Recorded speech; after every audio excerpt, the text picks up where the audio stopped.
There is nothing as powerful as a changed mind. You can change your hair, your clothing, your address, your spouse, your residence.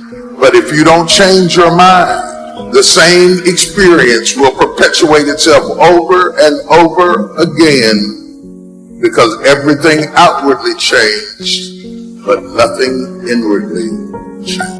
If you want something out of life, if you want to change yourself, if you want to acquire something, if there's some goal that you want to reach, changing your behaviors, overcoming negative habits, it's challenging. It's hard. Most people go through life never discovering what their talents are. Most people never develop their talents. The only thing that's going to make you happy, my friend, in this year or any other, is to step up. It's to raise the standard. It's to discover what you're capable of and feel that incredible power of pushing through whatever's holding you back and get to the other side of more of your true self. That's what this game's all about. When you step into your fears and continue to push yourself to go on, something happens for you. If you look at somebody who's really successful and you think, wow, I mean, they're so amazing, they're such a genius, you got to dig underneath and you got to remember something. People are rewarded in public for what they've practiced for years in private. If you don't develop the courage to do that which has been given you to do, and you spend a lot of time going around trying to convince other people or trying to get their approval, what will happen is that you will lose your nerve. And other people will convince you that what you're doing doesn't have any value, and you'll give up on your dream. How much time do you have left? How much time do you have left? When you start thinking about that, we don't know. Most of us don't use the stuff that we have brought into the universe. Stop wasting valuable time. If you want something, you have got to be relentless. You've got to learn how to become resourceful. You've got to learn how to become creative. The power to hold on in spite of everything. The power to endure. This is the winner's quality. The hunger, the ability to face defeat again and again without giving up. This is a winner's quality. What this power is, I cannot say.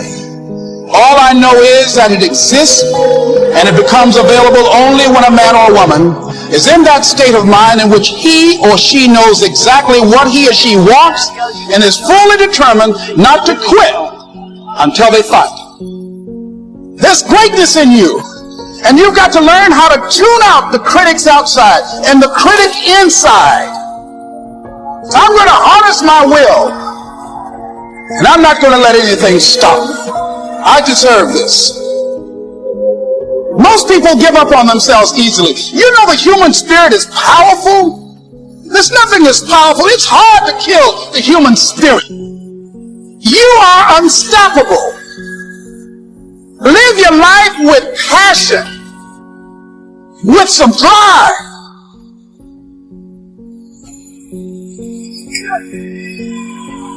Most of us go through life with our brakes on, holding back. Decide that you're going to push yourself. You've got to focus on you. And as you convince you, as you sell yourself every day, you will begin to see a difference in the things that you're doing. Selling yourself on your ability to perform a job, to achieve a certain objective. Telling yourself every day, here I go again. And I got what it takes. This is my day, and nothing out here is going to stop me. There are many ways to get the things that we want for ourselves in our lives. But basically, it all begins with how we choose to think. As you think, so shall you be. 7 little words that I think are perhaps the most important things that we can learn and master in our lives. This old proverb notion that I become what I think about.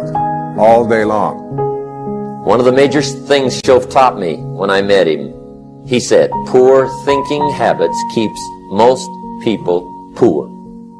Not poor working habits. Most people work hard, but they don't think hard. And Shoaff taught me that the mind is like a factory, a mental factory. And whatever you think about all day long pours ingredients into this mental factory. And that's what builds the economic, social, financial fabric of your life. He quoted me a Bible phrase that says, as you think, so you become. How awesome. We are how we think. Your brain is divided into two halves, positive and negative, good and evil. Ain't no neutral ground in your brain. It's either positive and good or negative and evil. You are in charge. You're the boss of the factory. And once you know that what you think about is what expands, you start getting real careful about what you think about. You don't allow your thoughts to be on anything that you don't want, or that you wouldn't want to have manifest or show up for you in your life. Here's how you build anything. Select the right ingredients, keep out the wrong ingredients, and it starts with thought. Everything starts with thought. So you must be wise and careful what you think about, because that starts everything. You gotta be wise and careful. See, it doesn't matter who hands you the bad stuff. It doesn't matter where you get the bad stuff. It'll still do its damage on your bank account, wherever you get it. So decide that you're going to take some time to work on you, that you deserve that from yourself, that your life deserves some prime time, because you are creating your own production. As Michael Todd would say, you are the star of your show. You are the director. You're writing the script. And you will determine whether your life is a hit or flop. You determine that. Overcoming the negative conversation, that inner dialogue that's going on all the time, even when you don't want it to be there. You can't stop yourself right now from thinking. You can't do it. It's going on. You've got to stand up inside yourself sometimes and say, shut up! I was going to give a presentation, and this voice inside of me saying, you can't do this. You don't have everything it takes. Shut up! Yeah, I'm behind on my bills, and you're telling me what I can't do. I have got to do it.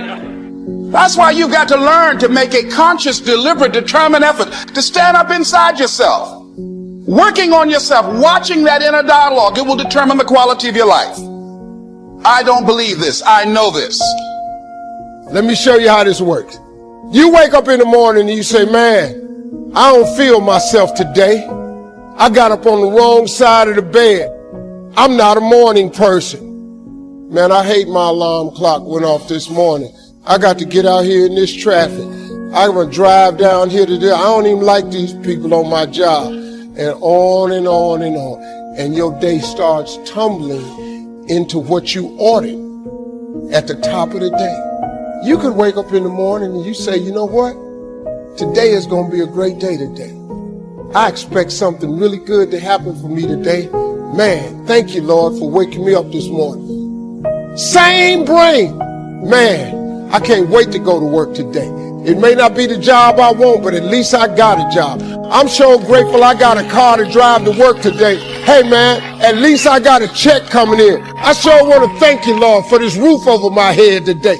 I appreciate the fact that I don't have a car, but at least I can walk to the train. Man, this is going to be great today.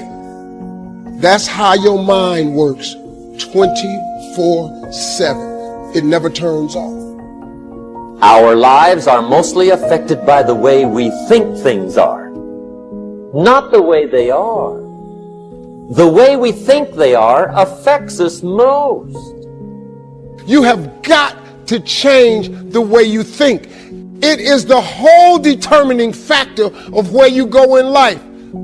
We are all where we are today because we thought ourselves to this position. If you don't like the position, think yourself out of it. Every day, stand guard at the door of your mind. And you decide what goes into your mental factory. Don't let anybody just dump anything they want to in your mental factory, because you've got to live with the result. I want to suggest now that you really put on your thinking hat. Thinking is the highest function of which a human being is capable, and all the great leaders all down through history have been in complete and unanimous agreement that you and I become what we think about. Now play with that for a moment. It's a subject that is not taught in school. It's the highest function of which we're capable, and every great leader that has ever lived all told us that you and I become what we think about most of the time. Dr. Rampell wrote a paper, Tools for Teaching Thinking. He said thinking is a skill which can be learned just as we learn skills such as typing and playing the piano. Now, he said few public schools offer courses devoted expressly to teaching thinking. Rather, we are expected to learn and teach thinking as a byproduct of learning mathematics, reading, science, history, trade, and so forth. And he said we do in fact learn a lot about thinking in this way. The trouble is we learn our thinking skills in bits and pieces, and we never put it together as an overall picture. If asked to describe what all is required in order to think effectively, most people would be at a loss to give a complete account. Thus, we are unable to assess our own thinking skills or systematically teach the skill of thinking to others. Now, consider this for a moment. When you think in pictures. I'm going to suggest that you think of the home you live in, and as you do, realize that an image of your home comes onto the screen of your mind. It's almost as if there's a screen running right through the center of our head, and the second we think of our home, the picture of the home comes onto the screen of our mind. Now I want to suggest that you think of your automobile. And the second you think of your automobile, the picture of the home is gone, and the picture of the automobile is there. Think of where you work or go to school. And bang, bang, bang, just like that, the picture changes. We literally think in pictures. Now I'm going to suggest that you think of your mind. Now, when most people think of their mind, they get an image of the brain. You see, mind is an activity, and body is the manifestation of that activity. Your brain is comprised of hundreds of thousands of cells. Into these cells, we impregnate pictures or images. And as we think, we activate that particular group of brain cells, and the picture that's in them flashes on the screen of the mind. Now, when you think of yourself, and you think of money, what kind of a picture do you get? You know, the vast majority of people get a picture of poverty. And what we want to do is take and build cells of recognition in your brain for prosperity. Now, we're suggesting that you start to see money. Whenever you think of money, see this stuff as an obedient, diligent servant. You're the master, it's the servant. And don't ever get that equation reversed. Lack and limitation can only exist when we make room for them in our mind. But prosperity consciousness knows no lack and it knows no limitation. Now, I want to suggest that you resolve to just completely take the lid off your marvelous mind. Just blow it away. And let the greatness start to flow around in there. The type of thoughts and ideas which occupy your consciousness are of paramount importance in developing prosperity in your life. Your mind is either in an orderly or a confused state. Everything starts in our mind. Well, if we're going to have order in our mind, we must have an image of our mind, and most people don't have. So what we're going to do, now you can sit and you can watch this over and over and over again, because there's going to be parts of it that'll seem a little confusing to you first time through. But as you play it over and over and over again, the confusion will leave and order is going to come to your mind. There's many times I'll take a book and I'll read the same paragraph over and over again. This book of Napoleon Hill's, I've been reading that for 27 years. Now, it's not such that I'm such a slow learner. It's just there's so much depth in the book. You would not believe what some people have got in their house to read. you would not believe. One of the best dressed up words I know for a lot of it is trash. Can you imagine dumping a barrel of trash into this mental factory every day and coming out with a rich, dynamic, positive life? It can't be done. You might as well try making a cake with cement.